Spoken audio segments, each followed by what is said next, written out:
आई एगो माई के गीत से सेवा रही।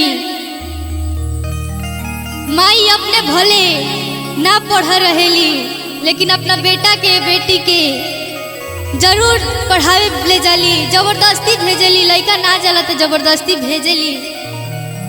भले अपने एक रात भूखे सूत जइहन लेकिन अपना बेटा बेटी के कहीं से जुगाड़ करके एगो से दूगो रोटी जरूर इंतजाम करके कहीं से न कहीं से खियावेली। बड़ी भाव में कहे के बका पढ़ल नहीं माई हमके पढ़ावेले,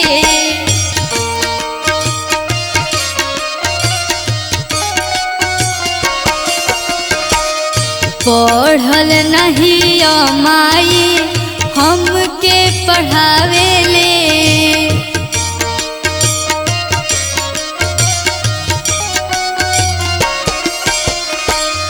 एगो रोटी मांगिला तो दू गो खियावेले, एगो रोटी मांगिला तो दू गो खियावेले। पढ़ल नहीं माई हमके पढ़ावेले।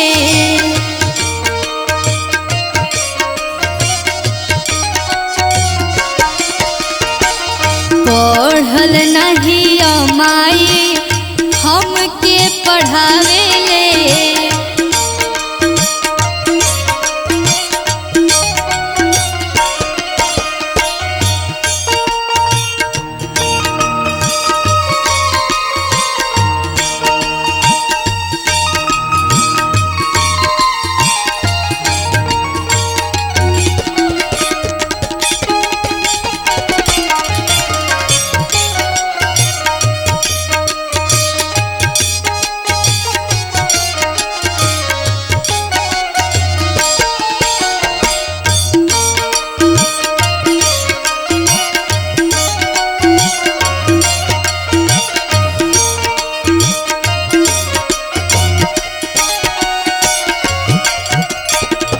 माई से बढ़ के केहू करे नाही प्यार हो।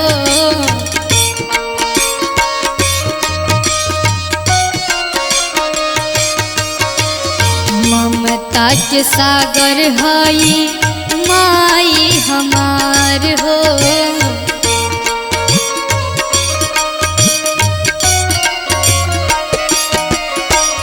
माई से बढ़ के केहू करे नाही प्यार हो।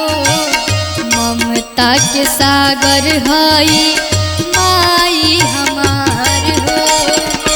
आचारा से लोर पोछी हमके सिखावेली, आचारा से लोर पोछी हमके सिखावेली। पढ़ल नहीं माई हमके पढ़ावेली, पढ़ल नहीं माई हमके पढ़ावेली।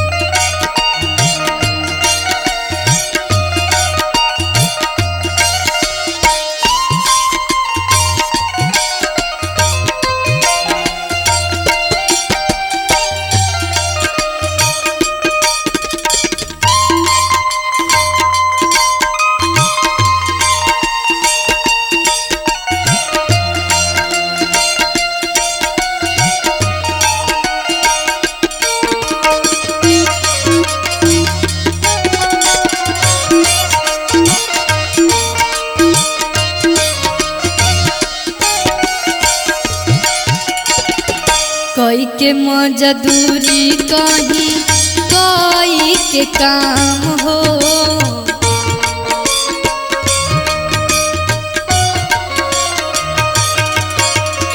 माई के चरनिया में बसल चारों धाम हो।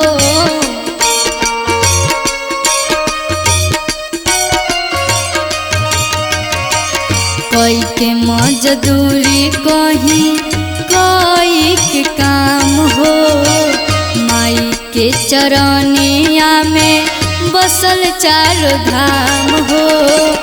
आपन लइका सबके नाही रुआवेली, आपन लइका सबके नाही रुआवेली।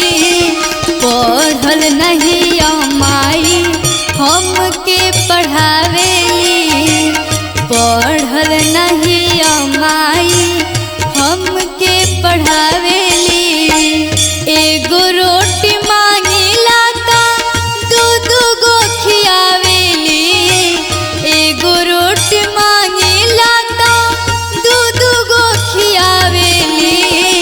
पढ़ल नहीं माई हमके पढ़ावेली, पढ़ल नहीं माई हमके पढ़ावेली, पढ़ल नहीं माई हमके पढ़ावेली, पढ़ल नहीं माई हमके पढ़ावेली।